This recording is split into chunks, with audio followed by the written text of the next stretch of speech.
साथियों, उत्तर प्रदेश में विधानसभा का चुनाव 2027 में है, लेकिन जिस तरह से हमारे उत्तर प्रदेश की राजनीतिक पार्टियां एक्टिव हैं, अलर्ट हैं, जैसा लग रहा है कि विधानसभा का चुनाव 27 में नहीं बल्कि 2025 में होने वाली है।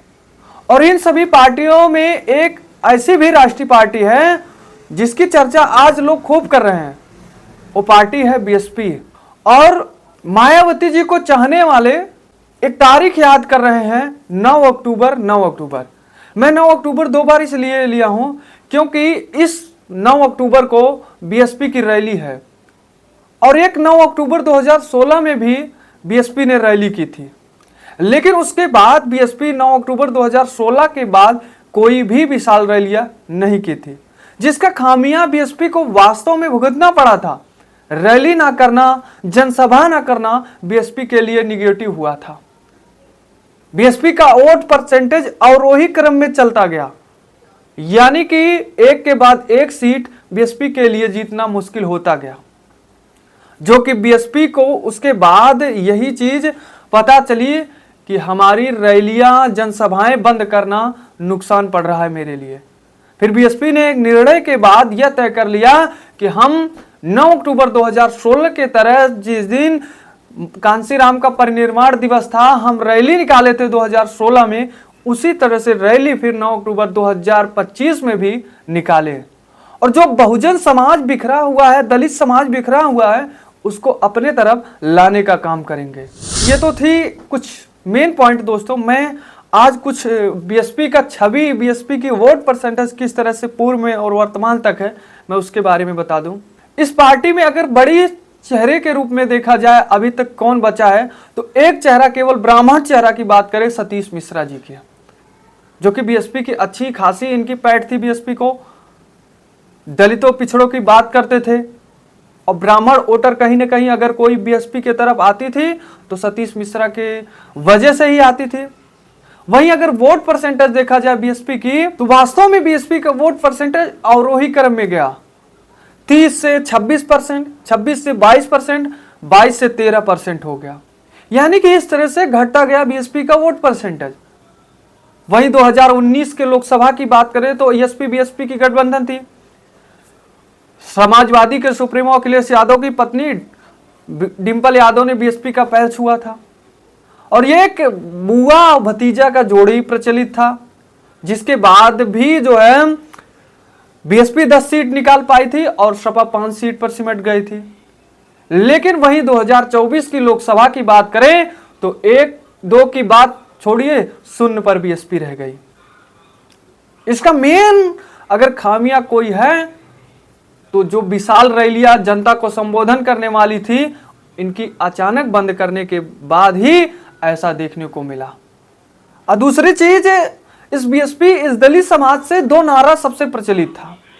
यह नारा कहीं ना कहीं देखा जाए वास्तव में बीएसपी के वोट परसेंटेज में माइनस लाया है। दलित समाज तो अगर वास्तविकता देखा जाए तो अभी मायावती जी के पास है दलित समाज, लेकिन एक समाज, विशेष समाज, दलित समाज के आ जाने से कोई पार्टी जीत कर सत्ता पर नहीं बैठ पाएगी।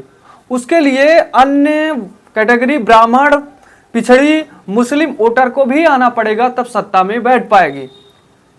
लेकिन पिछले जो चुनाव में जब लगातार 4 बार की सीएम मुख्यमंत्री बनी थी मायावती जी, गद्दी पर बैठी थी उत्तर प्रदेश के, तो उस समय ओबीसी वोटर काफी ज्यादा संख्या में बीएसपी के साथ थे और ब्राह्मण वोटर भी कहीं ना कहीं अच्छी खासी मायावती जी के पास थे।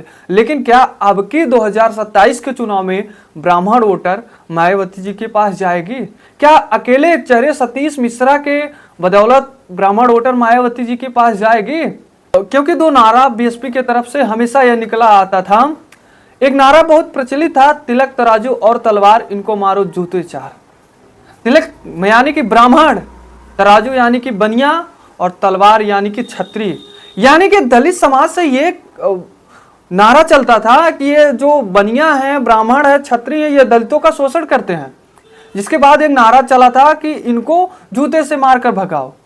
कहीं ना कहीं यही नारा बीएसपी के लिए नुकसान कर गया। जो दलित के बाद ब्राह्मण, बनिया और क्षत्रिय जो है बीएसपी को पसंद करते थे, वह इनको छोड़कर दूसरे पार्टी की ओर चले गए। एक समय था जो अच्छी खासी ब्राह्मण वोटर बीएसपी के पास था। ब्राह्मण को लेकर एक बीएसपी की ओर नारा चलता था कि हाथी नहीं गणेश है, ब्रह्मा विष्णु महेश है। ब्राह्मण शंख बजाएगा, हाथी आगे आगे जाएगा और सत्ता पर सबसे पहले बैठ जाएगा। ये जो नारा थी, इस नारा को लेकर जो ब्राह्मण समाज बीएसपी की ओर जाती थी और बीएसपी की कहीं ना कहीं अच्छी वोट परसेंटेज बनता था। यहां तक कि उस सीट पर भी मायावती जी को अच्छा वोट मिला था जहां पर ब्राह्मण आबादी सबसे ज्यादा थी। आज यही दो नारा बीएसपी को कहीं ना कहीं वास्तव में नुकसान कर गया। एकाएक दलित समाज को ब्राह्मण के प्रति, बनिया के प्रति, क्षत्रिय के प्रति नफरत फैला देना नुकसान कर गया बीएसपी को। वही चीज आज बीएसपी को पता चल गया कि ये जो दलित के बाद ब्राह्मण, बनिया, क्षत्रिय वोटर था, इसका 0% हमारे की तरफ हो गया है, झुकाव 0 हो गया। इसको अपने ओर लाने के लिए कहीं ना कहीं जो सीट की बंटवारा है उसमें ब्राह्मण को भी दिया जाए, क्षत्रिय को भी दिया जाए, बनिया को भी दिया जाए, तब जाकर ये वोट परसेंटेज हमारी जो घटते क्रम में गया है वो बढ़ते क्रम में होगा। और सबसे बड़ी बीएसपी का नीचे जाने का वजह एक और है कि आज हमारे समाज में एक बीएसपी को लेकर के एक बातें फैल गई है कि बीएसपी जब भी सीट की बंटवारा करती है तो केवल पूंजीपतियों को सीट देती है। जिसके पास पैसा था, अधिक पैसा होता है, उनको सीट देती है। यानी कि अगर कोई किसी के पास, किसी प्रत्याशी के पास 1 करोड़ रुपया है सीट लेने के लिए, अगर वही दूसरा प्रत्याशी 2 करोड़ रुपया लेकर जाता है तो बीएसपी का सीट वह पा जाता था। जो कांसीराम का विचार था कि हम गरीबों के साथ रहेंगे, दलितों के साथ रहेंगे, हर गरीब वर्ग को सीट देंगे, वह अलग हो गया। यानी कि अब गरीब सीट नहीं पाता था बीएसपी से, केवल पूंजीपति सीट पाने लगे। वही नतीजा हुआ कि गरीब बिखर करके दूसरे पार्टी में चले गए और बीएसपी 0 पर 0 रह गई। मायावती जी को इन सभी पॉइंट को अब बदलना होगा। जो कांसीराम का विचार था, जो कांसीराम के द्वारा पार्टी बीएसपी का एक अच्छी छवि हमारे समाज में बनी थी, उसी विचार पे फिर चलना होगा, तब बीएसपी का प्लस पॉइंट होगा। अन्यथा जो 0 है, 0 को छोड़िए, जो राष्ट्रीय पार्टी है वह भी खत्म हो जाएगी। अब इस समय बीएसपी में एक नया यूनिक आ गया है। उनके जो एक भतीजे हैं आकाश आनंद जी, इनको आपने देखा लगातार कभी पार्टी का कमान दे रहे हैं तो कभी पार्टी के कमान छीन रही हैं।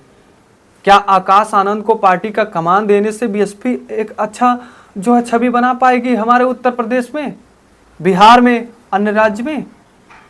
तो साथियों, ऐसे में आप क्या कहेंगे कमेंट में जरूर बताएं। तो दीजिए ब्रिजेश गुप्ता को इजाजत, मिलते हैं एक नई मुलाकात नई वीडियो के साथ। धन्यवाद।